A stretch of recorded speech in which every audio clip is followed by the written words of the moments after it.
இது மூங்கில், கல் மூங்கில், பொந்து மூங்கில், நிறைய மூங்கிலுக்கு வகை. இது என்ன வகை? இது வந்து கல் மூங்கில். கல் மூங்கில். ஆமாம், கல் மூங்கில், கோட்டை இல்லாமல் இருக்கும். இந்த மூங்கில் என்ன செய்யணும்னா, மூங்கி இலைகளை எடுத்து ஒரு 100 ஒரு 1/2 லிட்டர் தண்ணியில் ஒரு 100 கிராம் அளவு மூங்கில் இலையை மட்டும் போட்டு கொதிக்க விட்டீங்கன்னா மஞ்சள் கலர், பொன் கலராக வரும். அந்த பொன் கலரில் வந்து இஞ்சி, மிளகு, சுக்கு எல்லாமே தட்டி போட்டு கொத்தமல்லியோட போட்டு தினந்தோறும் குடிச்சிட்டு வந்தோம்னா எலும்பு, போன் சம்மந்தப்பட்ட நோய்களை வர விடாமல் தடுக்கும். எலும்புக்கு பலம். மூங்கில் மாதிரி வயிறு மாதிரி மாறும். அப்புறம் இது மட்டும் இல்லை, மூங்கில் அரிசினே கடையில் இருக்குது. 12 வருஷத்துக்கு ஒரு கதை பூக்கும். பூத்தோடனே பட்டு போயிடும்.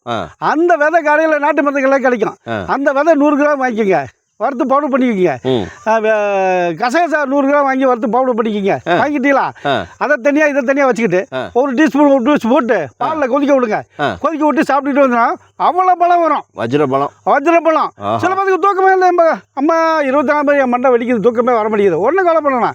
ஜாதிக்காய் ஒரு 12 எடுத்துக்கங்க, நெய்யில் வருங்க, வறுத்து தனியாக பவுடர் பண்ணி வச்சுக்கோங்க.